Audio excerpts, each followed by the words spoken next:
Welcome to this presentation on structure and function of the processor.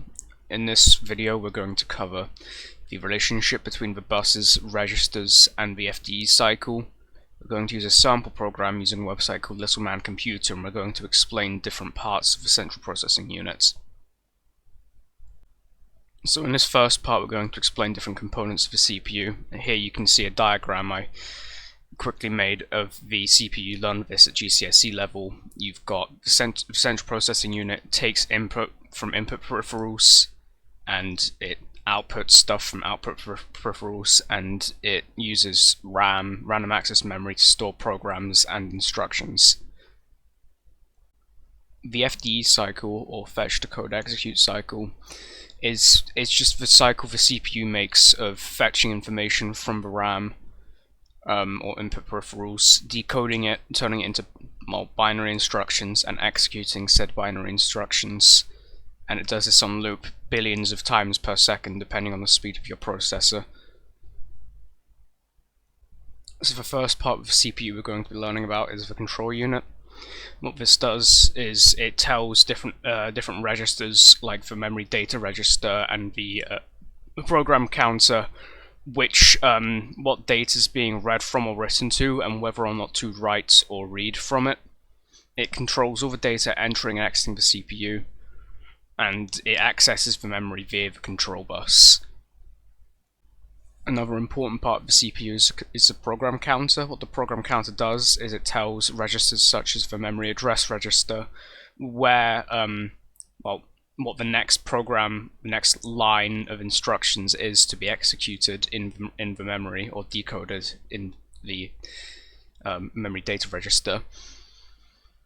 It's useful for branching opcodes. So a good example of branching opcode is a loop. So it jumps to another place on the memory. The next part is the memory address register. This stores the address currently being read or written to by memory. Data goes along the address bus, which is normally only a one-way bus, which is different from the other buses, and it waits for a signal from the control bus so that it knows what to do.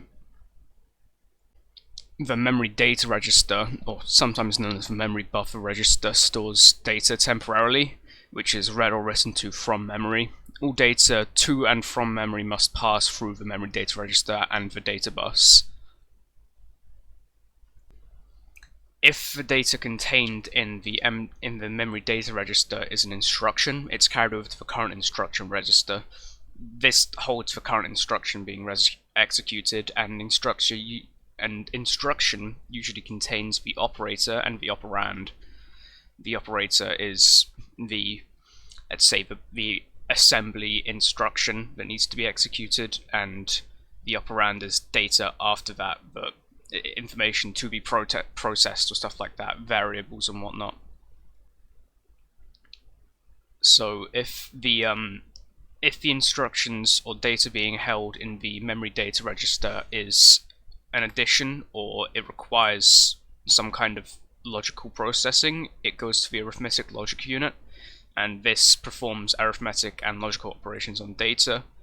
It can use general purpose registers such as the accumulator to hold the results of calculations or add on other variables stored in memory.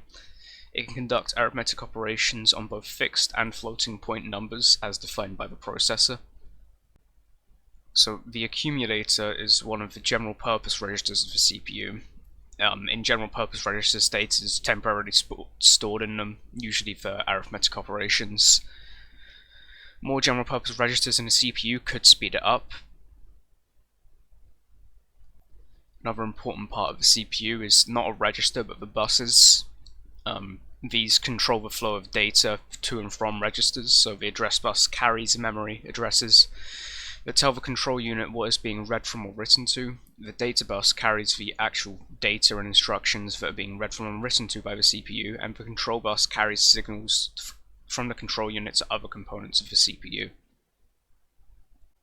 For this next part, we're going to go over to a website called Little Man Computer, which is a smaller scale simulation of a CPU. It's very slow, but it gives you a good understanding of what's going on inside the CPU in the fetch, decode, execute cycle. So this is the Little Man computer. As you can see on this panel here, we have the assembly code which we're going to execute to produce an output. It may require some input, and you can see this is a very simplified version of the CPU with only the program counter, instruction register, address register, and accumulator, and arithmetic logic unit. And we've got all our RAM addresses here, all 99 of them. So we're going to select a program. For this one we're just going to add, so we're going to add two numbers together.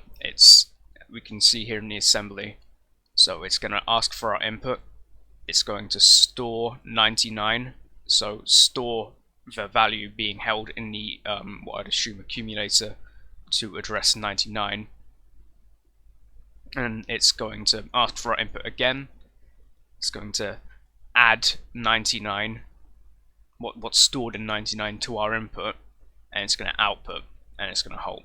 You can see these actually being stored in the RAM here, all of these codes, these opcodes. So for example, the input code for this CPU is 90, I think.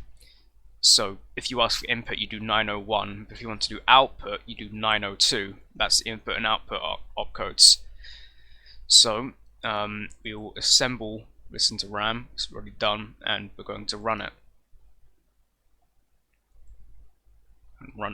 So we're going to run. Oh, so you have to click that, of course. So program counter tells it to go to 0, and it adds 1, so it's ready to go to the next address. Meanwhile, it fetches first instruction from RAM.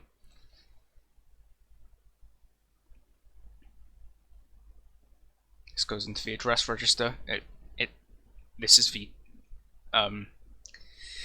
the decoder, so it figures out, oh, it wants to read input, so we're gonna add 9, and it's going to put 9 into the accumulator, and instruction address 1 is going to be executed, so that, of course, that goes to number 2.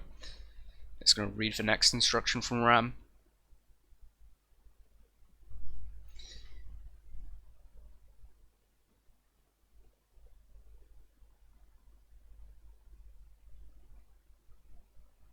And it decodes and reads, okay, so we're going to add what's stored in the accumulator to address number 99.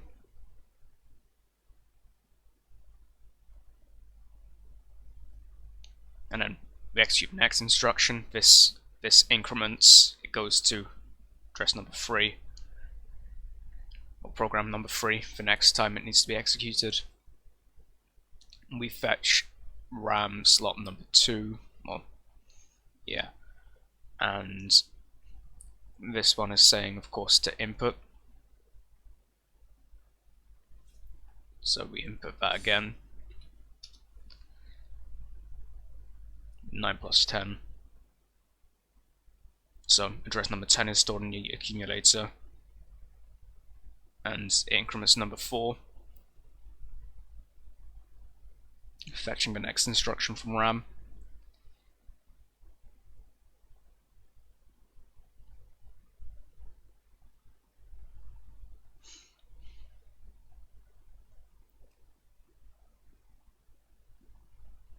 So it reads to add address 99 to the accumulator. So it's going to go to address number 99 and take it to the arithmetic logic unit to add the numbers together and produce an output. There you go, we've got 19 stored in the accumulator, program counter number 4, it's going to go up to number 5, and instruction number 5 is, well, it should be halt. So it's already storing the end of the program here, but it's loading 902, which is the output signal.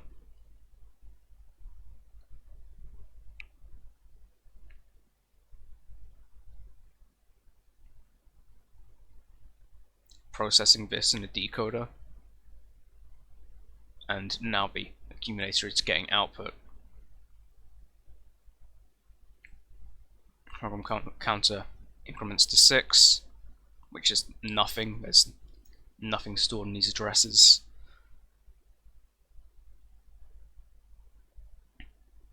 And a receiver hold signal.